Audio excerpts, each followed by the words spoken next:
নমস্কার বন্ধুরা, আপনাদের সবাইকে সুপ্রভাত জানিয়ে আজকে আবার একটা নতুন ব্লগ শুরু করছি। আর আজকের ব্লগটা রান্নাঘর থেকে শুরু করলাম। পুরো ব্লগটা আজকে দেখবেন অবশ্যই। আজকে পপি কিচেনে খিচুড়ি রান্না হবে। কালকে রাতে খুব বৃষ্টি হয়েছে, ঠান্ডা ঠান্ডা ওয়েদার তো, তাই ভাবলাম যে আজকে একটু খিচুড়ি করি। আজকেও বেশ মেঘলা মেঘলা ওয়েদার আছে, রোদ বেড়ায়নি। খাবি তো? হ্যাঁ, দা এখন শুধু দা আর যা, দা আর যা, আর উদিক, খালি উদিক। ওমা টাটা করে দাও তো। পরীকে আমরাও যেমন ভালোবাসি, টাটা ভালোবাসি। টাটা করি, টাটা করে দাও বন্ধুদের দিকে। আমি এই আশায় আছি কবে পরী চলতে শিখবে। মানে এখন হালকা হালকা চলতে পারছে, হাত ছাড়ছে না। চলতে শিখলে যে এ মাথা থেকে ও মাথা পারেনি। অনেক ভালো আছো, চলতে পারলে চোখের নিমিষে চলে যাবে সেই পাড়ায়। আজকে তো খিচুড়ি আছে, তোমার দাদু যা খুশি হবে না। পরী যা, দিদার কাছে যা। দিদা কই? দিদা দিদা দিদা কই? ওদিকে খিচুড়ির জন্য সব সবজি কাটাকাটি তো হয়ে গেল। দিয়ে এবার এই যে এখানে পরোটা ভাজা হচ্ছে। এখন সকাল থেকে কিছু খাওয়া হয়নি, মেঘ ঝড়ের বাজার, সেই জন্য তাড়াতাড়ি রান্নাঘরে রান্না করতে বসে গেছিলাম। দিদিকে বললাম তুমি একটু সবজিগুলো ধুয়ে দাও, আর এদিকে আমি পরোটাগুলো ভেজে নিই। এই এলাম কি হবে, খিচুড়ি ভিজড়ি হবে না, কি হবে কি জানে। ও বাবা, হ্যাঁ হ্যাঁ হ্যাঁ। দাদু প্রতিদিন আমাদের ঘরে এলে আগে পরীকে কোলে নেবে, আগে পরীকে দু চোখে দেখবে, তারপর শান্তি। যদি মাঝে মাঝে কাকিমা দিদিয়ারে তো পরীকে লুকিয়ে দেয়, তখন দাদু খুব রেগে যায়। ঘুগনি খাওয়া তো আপনি নিয়ে কি করে ঘুগনি খাওয়া? এখানে ঠিক ঘুগনি খাওয়া হয়, বাড়িতে ঘুগনি নিয়ে আয় না। কেন দাদু? দেখবে রাখ, ওখানে রাখলে হবে নি। আচ্ছা রাখ, ওখানে রাখ।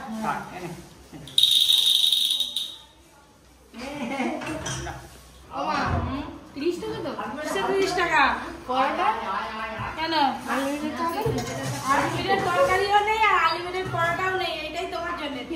30 টাকাও দিতে হবে না, আমি এমনিই দিলাম। Thank you, thank you. যাও। জামরুল অনেক জাতের আছে। একটা জাত খাচ্ছি জামরুল, একটা একটু লম্বা সাইজের, কিন্তু খেতে ভালো লাগবে। আমার বাড়িতে একটা আছে লাল, খেতে ভালো লাগে, সুন্দর লাগে, সেও আছে। দাদুদের বাগানে এমন কোনো ফলের গাছ নেই যে নেই, দাদুদের বাগানে সব আছে। আলু পটলের দাম হয়ে গেছে, এবার ঢেলে নেব।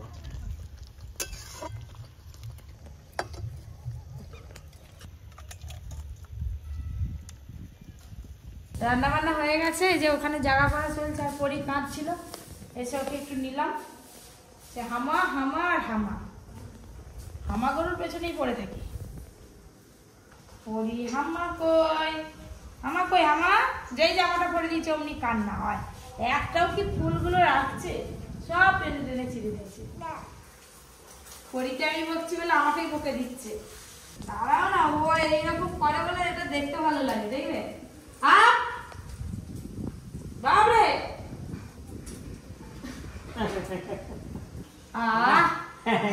ও আমাকে বকে দিচ্ছে, আমার দেখছো আঙুল দিয়ে দিয়ে। আবার একটা হামু খাও, একটা হামু খাও, কিনে কিনে কিনে কিনে। এই যে আমার গালে, আমার গালে।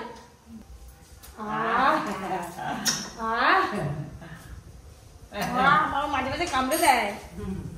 দাঁতগুলো কেমন আছে তো দেখা। এবার আমাদের খাওয়া দাওয়া শুরু হবে, মানে খিচুড়ি খাওয়া শুরু হবে আর কি। আজকে আমাদের এই যে ঠান্ডা ঠান্ডা ওয়েদারে খিচুড়ি আর আলু পটলের দম।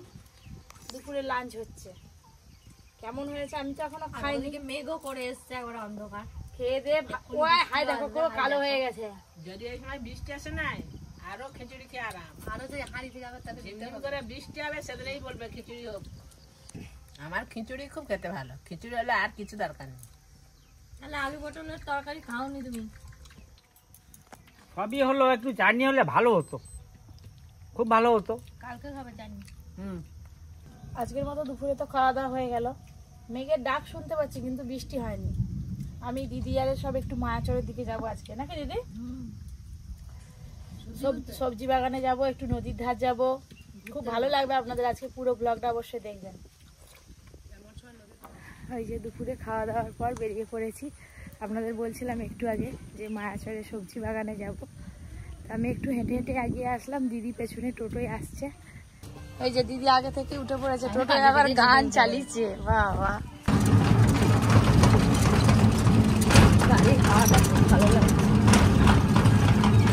বাবা আজকে টোটো এত স্পিডে যাচ্ছে কেন? আপনারা বেশিরভাগই কমেন্ট করেন বন্ধুরা যে আমাদের দিকে পরিবেশটা খুব সুন্দর। সত্যি বন্ধুরা, দেখলে মানে একদম চোখ জুড়িয়ে যাবে। চারিদিকে শুধু সবুজ আর সবুজ, শুধু বিক্রিগুলো দিকে হয়ে গেছে বলে না ভালো। আর টোটো আটকে যাচ্ছে, কোথাও নেমে গেছে। এই যে চলে এসছি, আমরা যে বাগানে যাবো সেই বাগানের কাছে নেমে পড়ো। আর গাড়ি থেকে লাভ নেই, দিদি গাড়িতে করে এলাম, এখন বলে নেমে পড়ো। আর হাঁটতেই বেশি মজা লাগবে। দিদি তো কোনোদিনও আসেনি, মানে আমার সঙ্গে আসেনি, আজকে এলো। চলো এদিকে, চলো এদিকে রাস্তা এদিকে। হ্যাঁ, যখন প্রচণ্ড ঝড় বৃষ্টি হয়, যখন হাওয়া হয়, তো এখানকার নদীর ধারের মানুষজনদের যে মানে প্রাণটা হাতে করে নিয়ে থাকে বলা যায়। খুব কষ্ট। আমরাও ওইখানে থাকি, তাই অত ঝড়। আর এখানে নদীর ধারে ধারে কত ঝড় হয়, মানে ঝড়ের গতিবেগটা কত থাকে, আরও বেশি থাকে। এই দেখো দিদি, এখানে সব রকম শাক পাওয়া যাবে, কিছু নেই এমন নেই, এমন কিছু নেই, সবই আছে। অনেকদিন পর গাছে আম সব শেষ হয়ে গেছে, অনেকদিন পর এদিকে এলাম। কি করবে জুন ঘাসগুলো? বড় যে দিবে, বড় যে লাগে তো পান বাঁধতে। আমরা তো দুজনে মিলে একদম বাগানের সামনে চলে এলাম বন্ধুরা। তো গিয়ে দেখি বাগানে কি কি সবজি আছে, অনেকদিন আসা হয়নি তো। তারপরে কালকে আবার হাটবার আছে, সব সবজি তুলে নেবে, তুলে আজকে রাত্রিবেলা বাড়িতে রেখে দেবে, ভোর ভোর একদম বাজারে নিয়ে যাবে। তো বাগান থেকে সব সবজি তোলা হয়ে গেল নাকি কে জানে। ধানা তুলছে, ওই দেখো এই মুখ ভরাই তুলতেছে মনে হয়।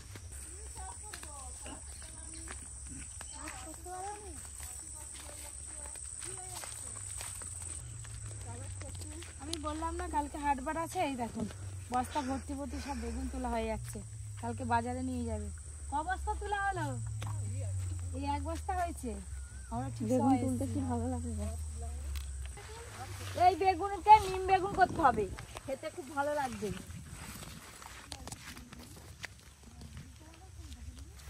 কি সুন্দর বেগুন গাছগুলোই বেগুন হয়েছে গো, সুন্দর বেগুন গাছ।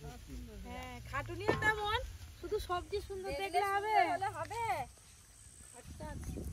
শোনো, কোনো কিছু জিনিস ভালো করে সাজাতে গেলে তার পেছনে অনেক সময় দিতে হয়, অনেক খরচ করতে হয়। কি সুন্দর, একদম নরম। এক কমন করে দেখো। হ্যাঁ, এই গাছেই তো ভেন্ডি ভালো হবে। একে একটা থগাতে দেখুন, 1 2 3 4 5 6 7 8 9টা ভেন্ডি ধরেছে। এই দেখুন মুগ কড়াইয়ের গাছ, এগুলোকে মুগ কড়াই বলে, যেগুলো আমরা তরকা করে খেয়ে থাকি আর কি। এই দেখুন মুগ কড়াই হবে, ভাঙালে আবার মুগের ডাল হবে। হ্যাঁ, এই হচ্ছে মুগ কড়াই। হ্যাঁ, যেতে হবে। ভেন্ডি তোলা শুরু হয়ে গেছে, অনেকগুলো ভেন্ডি তুলে নিয়েছি। এখানে কিছু বড় বড় ভেন্ডি দেখতে পেয়েছি। এই ভেন্ডি বাজার থেকে তো সবাই ভেন্ডি কিনে রান্না করে বাড়িতে খায়, কিন্তু এই গাছ থেকে টাটকা সবজি তুলে রান্না করে খাওয়ার রান্নার স্বাদই আলাদা লাগে। আর সবজি তুলতেও কিন্তু এরকম ক্ষেত থেকে বেশ মজা লাগে। আর এই যে অগরাগুলো দেখুন আমার শাড়িতে কিভাবে জড়িয়েছে, পুরো একদম বাড়িতে গিয়ে ছাড়াতে ছাড়াতে আমার শাড়িটাই না ছিঁড়ে যায়। এই দেখুন, জমিতে অগরা হয়েছিল, পুরো শাড়িটাতে আমার একদম জড়িয়ে গেছে। এইগুলো যদি কারো চুলে দেওয়া যায়, চুল ছিঁড়ে যাবে একদম মাথায়। বিয়ে বাড়িতে বরযাত্রী এলে আগে এই অগ্রা ফলকে নিয়ে মাথায় দিয়ে দিতাম, দমকা আবার চুল ছিঁড়াছিঁড়ি। এই যে এই বেগুন না, আমি ওই বেগুন 500 নিয়ে যাব, ওই যেগুলো তুললে। হ্যাঁ, ভাই এক বস্তা হয়ে গেছে। সব কি আমাদের এই বাজারে বিক্রি হয়ে যাবে কালকে? ও আচ্ছা আচ্ছা, এই পুকুরের দাম না। এই দেখুন এখানে এক বালতি বেগুন, এইরকম করে করে ওই যে ওই বস্তা, এক বস্তা ভর্তি হয়ে গেল বেগুন। এখানে এক বস্তা, আর ওই যে আসার সময় দেখলাম ওখানে এক বস্তা আছে। এগুলো তো ঘরে গিয়ে বাছাই হবে, আবার পোকা টোকা বেছে একবারে ফ্রেশ গুলো বাজারে পাঠাবে। বাজারেও যাবে আর মানে দু রকমই যাবে, পোকাগুলো কম দাম হবে আর ভালোগুলো একটু বেশি দাম। সবজি বাগান থেকে তো সবজি তুলে নিলাম, এবার বাড়ি যাওয়ার পথে রওনা দিয়েছি। দিদি বলছে একটু নদীর ধার যাবো, দেখা যাক। এখন ওই যে টোটোয়াল না কি দেখবো তো, জুয়ার না ভাটা, দিদি বলে দেখবো। তোমরাই ভালো গো, ঘুম থেকে উঠে বসে বসে কি সুন্দর গল্প করছো। এই দেখুন বন্ধুরা কত খাড় কাঠ, মানে কাঠ কয়লা যেটাকে বলি, আমাদের লাগে না, আমরা খারকাট বলি। হ্যাঁ আমরা খাড় কাঠ বলি। একটা জাল দিলে আর কি ভাত তরকারি সব হয়ে যায়। এই যে নদী ধারে চলে এলাম, এখন তো জোয়ার নাকি, কি সুন্দর ঠান্ডা হাওয়া, বেশ ভালো লাগছে। কোথায় তোমার চানা দোকান? আর এখানে একটা চানা দোকান বসতো গো, আজ তো বসেনি দেখো। তো এখন নদীতে জোয়ার আছে, নদীতে নামতে পারবো না, একটু বসে বাড়ি চলে যাবো, কি আর করবো। কত আশা করে এলাম, ফুচকা খাবো, চানা মুড়ি খাবো, কিছুই তো নেই। বাড়ি চলে যাই, একটু কে বলে যে হাওয়া খেয়ে নাও, ব্যাগে করে হাওয়া নিয়ে যাও। এই হাওয়া খেয়ে বাড়ি চলে যাব।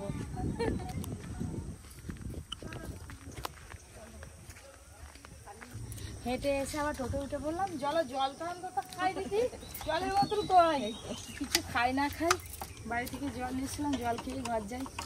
বাড়ি যাওয়ার পথে একটু সিঙ্গারা নালে চানামুড়ি কিনে নিয়ে যাবো, সবাই মিলে খাবো বাড়িতে।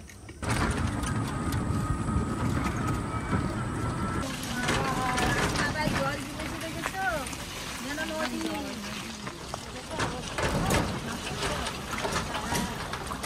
এই নদী গিয়ে রাস্তা দেখে অবস্থা।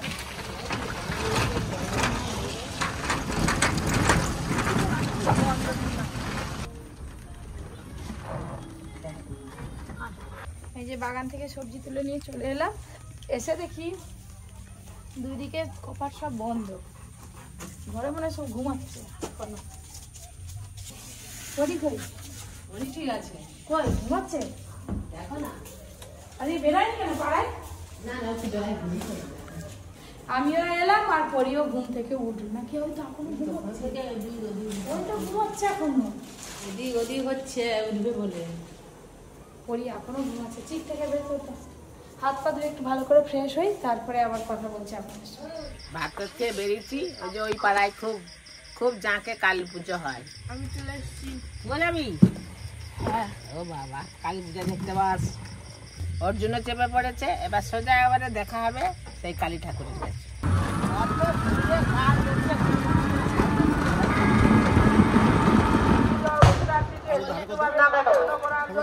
পুজোর কাছে চলে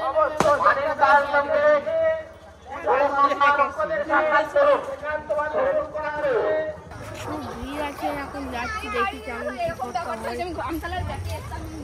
এইখানে নাকি 100টার উপরে বলি হয়, প্রচুর জাঁকে কালী পুজো। ওই যে সামনে এখন কালী পুজো হচ্ছে, দেখা যাচ্ছে। রাজজন মাইতির কন্যা ঐতিহ্য মাইতির মানব গাছ। তুফান বাবু, আপনি এই দুটি গাছ রেডি করুন, এই দুটি গাছ তুফান বাবু রেডি করুন। বাকিওয়ালা তুফান ভাইদের ভর্তি যাদের রুম দিয়ে ঘরে ঘরে যাবেননি, যাদের ঘর দিয়ে বাবার নাম চন্দ্রময় সামন্ত, আপনারা যদি এখানে এলে পারবেন তাহলে চলে আসুন।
ঠাকুর দেখবে, মেলা দেখে কত গাছ কত বাজি।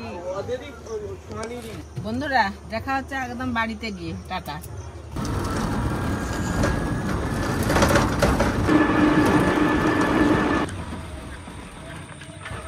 ঠাকুর দেখে এলাম, খুব মজা হলো, মেলা দেখলাম, আইসক্রিম খেলাম, এবার বাড়ি এসে বললাম এবার ঘুমোতে হবে।